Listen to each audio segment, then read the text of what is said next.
ছিটমহল বিনিময়ের নবম বর্ষপূর্তি আজ। আর এই দিনটিকে প্রতি বছরই কিন্তু ছিটমহল মুক্ত দিবস, ছিটমহল স্বাধীনতা দিবস হিসেবে পালন করে থাকেন নতুন বাংলাদেশের এই বাসিন্দারা।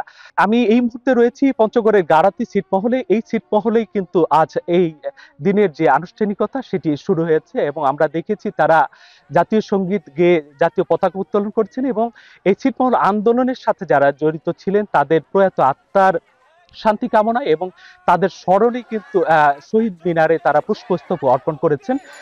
এবং আমরা দেখেছি যে এই বিলুপ্ত ছিটমহলের বাসিন্দারা 2015 সালের 1 আগস্ট তারা কিন্তু মুক্ত হন, এবং যে সকল ছিটমহল বাংলাদেশের ভেতরে ছিল সেই সকল ছিটমহলে কিন্তু বাংলাদেশের মূল ভূখণ্ডের সাথে যুক্ত হয়। এবং আমরা দেখেছি যে 74-এ যে মুজিব ইন্দিরা চুক্তি ছিল, এই চুক্তির সূত্র ধরেই বাংলাদেশের প্রধানমন্ত্রী শেখ হাসিনা এবং ভারতের প্রধানমন্ত্রী নরেন্দ্র মোদী তারা কিন্তু পরে স্থল সীমান্ত চুক্তির মাধ্যমে এই ছিটমহলগুলো বিনিময় করেন। এবং আমরা দেখেছি যে 68 বছর পরে এই ছিটমহলের বাসিন্দারা তাদের বন্দি দশা থেকে মুক্ত হন, এবং এই ছিটমহলগুলো বিনিময় হওয়ার পরে বাংলাদেশ সরকারের কার্যকরী উদ্যোগের ফলে কিন্তু এই বিলুপ্ত ছিটমহলগুলোতে আমূল পরিবর্তন এসেছে। আমরা দেখেছি স্কুল কলেজ থেকে শুরু করে কমিউনিটি ক্লিনিক এবং স্বাস্থ্য সেবা এবং যে আইনের শাসন, সব ধরনের সুযোগ সুবিধা তারা পাচ্ছেন। এবং সবচেয়ে বড় কথা হলো, মানুষ হিসেবে যাদের পরিচয় ছিল না তারা কিন্তু মানুষ হিসেবে পরিচয় পেয়েছে, এবং তারা নাগরিকত্ব পেয়েছে, এবং বাংলাদেশের ভোটাধিকার প্রয়োগ করতে পারছে তারা।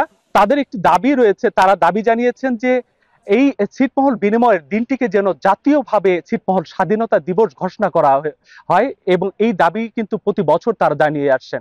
তো এই ছিল আমার কাছে পঞ্চগড়ের বিলুপ্ত ছিটমহল থেকে ছিটমহল স্বাধীনতা দিবসের আনুষ্ঠানিকতার খবর।